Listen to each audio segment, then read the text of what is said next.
Hi, welcome to Cash and Coffee. Brought to you by the Radar Free Press. I'm Kayla Tenboer-Sipes. And I'm Nathan Stahr.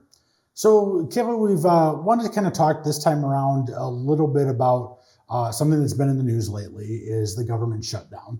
So part of that now is that many federal workers have had a hold on their paychecks here through the month of October.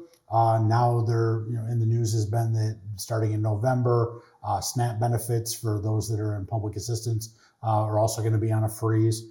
So for those that that haven't had an emergency fund set aside, what are something that they can do to kind of help weather the storm?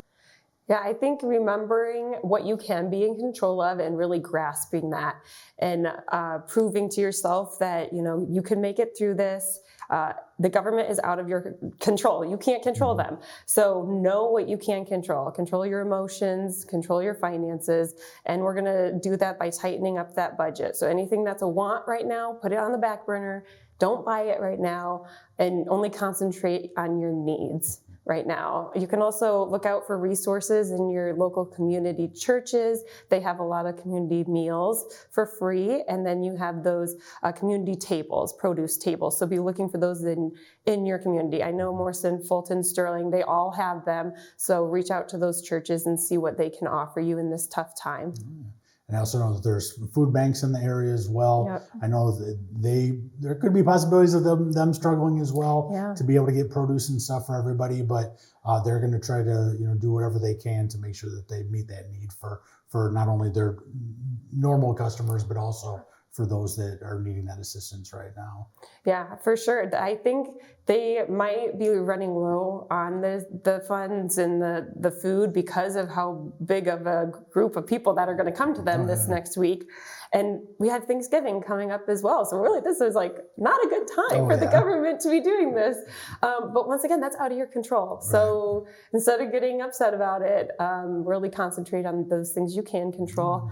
And making sure that if this ever happens again in the future, that you're in control of, you have those funds. And how do we do that? We're going to be setting aside some money every month in an emergency fund. So purposefully budgeting that money for if this were to ever happen again, and then it's not going to affect you next time. And then you don't have to worry about it. So now once we kind of get through this period of time with the shutdown, when people start going and start building that emergency fund, do you want to give a little bit of an insight of like how to start? Because it sounds pretty daunting, and it's like, wow, how much money should I have set aside? Where do I start? And I know kind of in the the vein of like Dave Ramsey, you're dealing with, you start off with getting X amount of dollars just for that, quick emergency. And then you start working on building that emergency fund even further to get you to a certain, a certain number of days or months. So can you kind of give people a little bit of a feedback on what they should be focusing on when they do that? So I would say when you're starting your budget, the first thing you want to put on that top line is going to be savings. Put about 10% into savings. And you're going to want to do like smaller goals. If your first goal is $10,000, you're never going to reach it. You're not going to have that reward feeling that you get.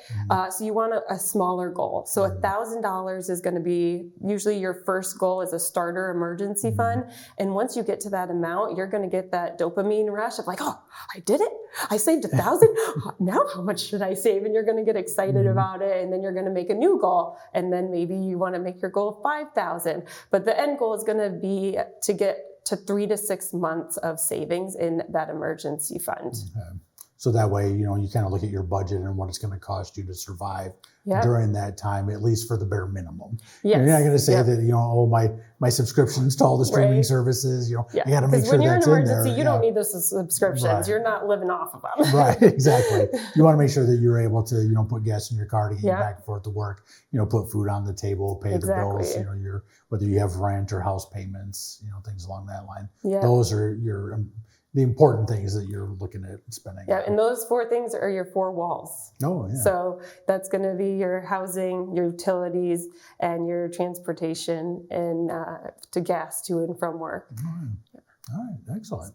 Look at that and then multiply that amount times 3 or 6 based on if you have a 1 income or 2 income household. Oh yeah, that makes a huge difference too. Yeah, it does. Yeah. All right. Well, excellent. All right. Well, thank you for joining us again today for Cash and Coffee. Yes, of course. Not only do we want to thank our production crew, but also our viewers. Remember that the Radar Free Press is free, so we do rely on those likes, comments, shares, and subscriptions to keep us thriving. And if you'd like to see more videos like this, visit us at theradar.online.